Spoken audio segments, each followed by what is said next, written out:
Hey there, welcome to Ask Allison. So here is today's question. It says, hi Allison, in your experience with starting multiple practices over the years, can you speak to how folks in private practice can survive the pending economic collapse? And parentheses, losing clients because they lost their jobs, people not seeking therapy because of cost, etc. Not to sound dramatic, but it seems like it's coming. Is there any hope for us getting through this gainfully employed? So first, I'd like to thank Therapy Notes for sponsoring Ask Allison. So I started my very first private practice. It was a part-time practice in 2006. I think it was 2006. It might have been 2005. It was private pay. I saw 10 to 12 people per week while working a full-time job. I was much younger then. I had more energy and fewer responsibilities, so it worked out. This means I was operational during the 2008 recession, the precursors, and the aftermath. So I'm about to paint an unflattering picture of myself. My younger self, she did her best, but I didn't know to be concerned about my business. And to be honest, I didn't really think of my practice at the time as a business or of myself as a business person. My practice stayed full. My agency stayed full. Like, I did not have a moment's worry about my business during that time. I definitely noticed the recession in other areas of my life, but it didn't feel like it was related in any way to my practice. I don't know why. So in my circumstance, ignorance really was bliss. I continued to nurture my referral sources just like I always had. I didn't have a dip in motivation. I stayed in action. I watched the arm in my mortgage balloon to twice my usual mortgage payment, so I got a roommate. And like I said, I was young with fewer responsibilities, and I knew that the sleepless nights about how I would pay my mortgage would be much worse than getting a roommate and sharing my space, so I just chose the thing I needed to do. I was a lot less spoiled then than I am now, to be honest with you. So how does this relate to now? This doesn't compare to the recession we had before in many ways. Our health and safety led to this economic collapse. There was no precursor, no warning for the economic challenges in the way that we had those warnings in 2008.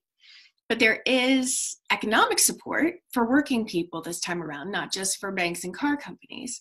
So it's clear that businesses suffering at this point aren't doing so because of anything they could control.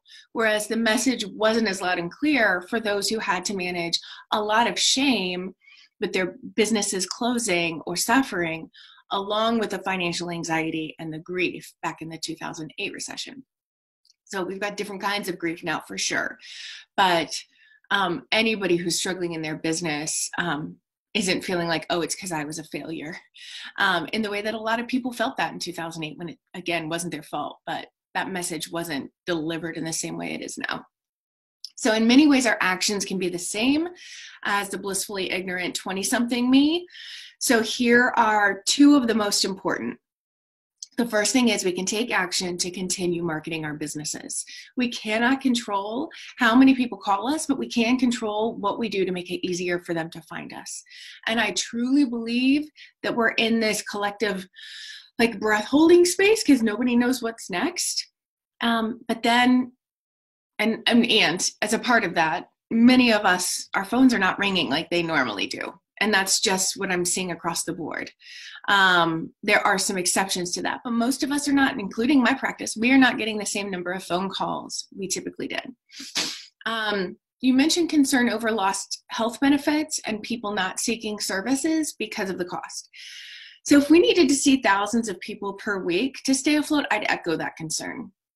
But few of us live in towns of just a few hundred. And for those of us that live in cities with tens of thousands of people or more, all we really need are this teeny tiny fraction of those people in our town to call us.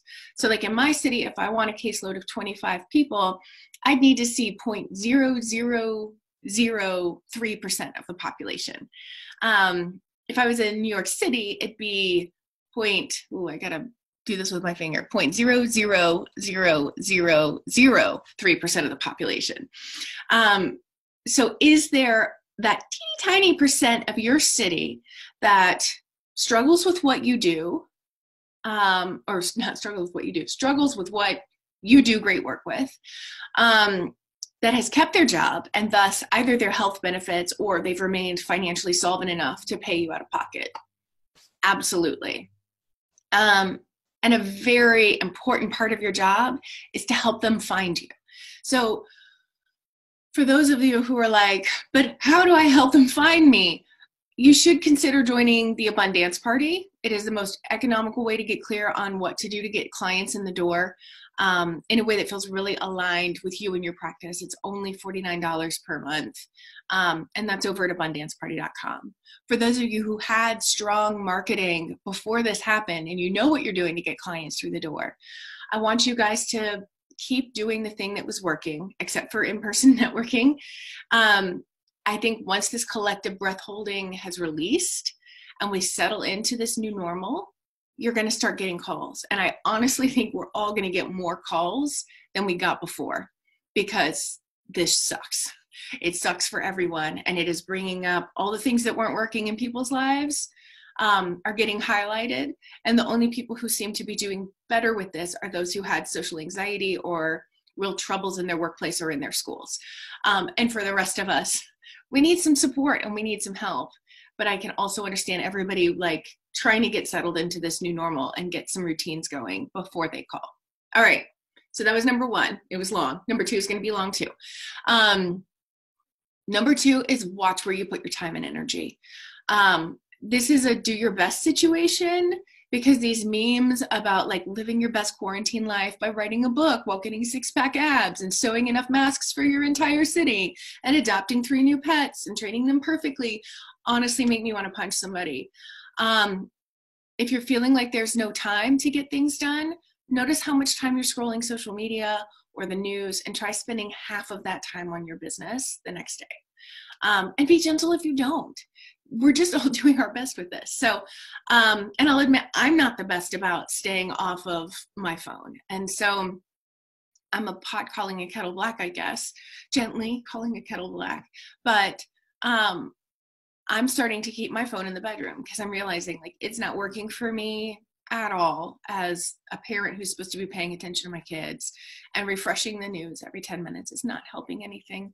So there's only so many memes that are actually bringing me like joy and levity.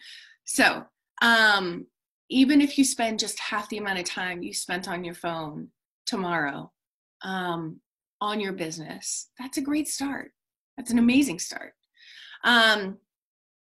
Now, let's say you have time, but you are really struggling with motivation. That's totally fair too.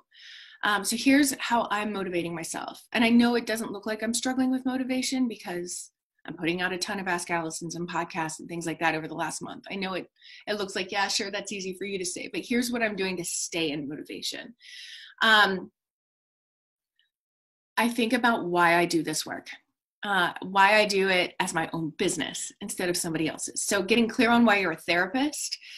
It may feel far away right now because you're not practicing in the way you're used to practicing and you don't have the life you're used to having. That's okay. Remember why you went to grad school to be a therapist. How that desire to help people shifted as you learned more, then how it shifted again as you got experience, and tap into that. You love your client population. You do. I know we like get all squirrely about the word love, but like you chose this population for a reason and you love them. And it feels so good to be able to provide the kind of support that they need. And then why did you start your own practice or have hopes to start your own practice? Was it because you went into this field wanting to have a private practice like you always knew? Was it because you've been in toxic agencies and you knew you needed out to survive being a therapist?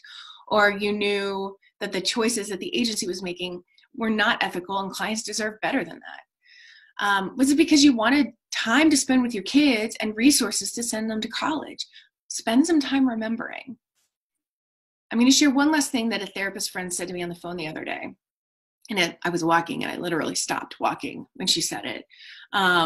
She said, what would this look like if it was easy? I was spending a lot of time thinking about how hard all of this was. And it didn't occur to me to imagine any piece of this as easy. So if you can even spend 2 minutes a day forming the image in your mind, I think you'll be better off, even if it's just for those 2 minutes. So that might mean really different things for many of us. So For one person, that means letting the waves of grief hit and not trying to shove them away. It might mean not trying to plan the most respectful, loving, virtual funeral for someone you love right now, and instead saving that for another day when you have a clearer picture or more bandwidth. It might mean watching more or less Netflix for someone else. It might mean playing with your kids instead of trying to teach them math. We cannot do this pandemic perfectly in our lives or in our businesses. And trying to do so is going to make you miserable. So lower the bar and do what you can and have grace for what you can't. I hope that helps. That was a long one. I'm sending you guys a lot of love. And if you need more resources, we have a ton of them for free. We don't want or need your email address for that. That's over at abundancepracticebuilding.com/COVID. If you have a question for Ask Allison, DM me over on Instagram. I'm happy to answer them on here. And I hope you guys have a great rest of your day.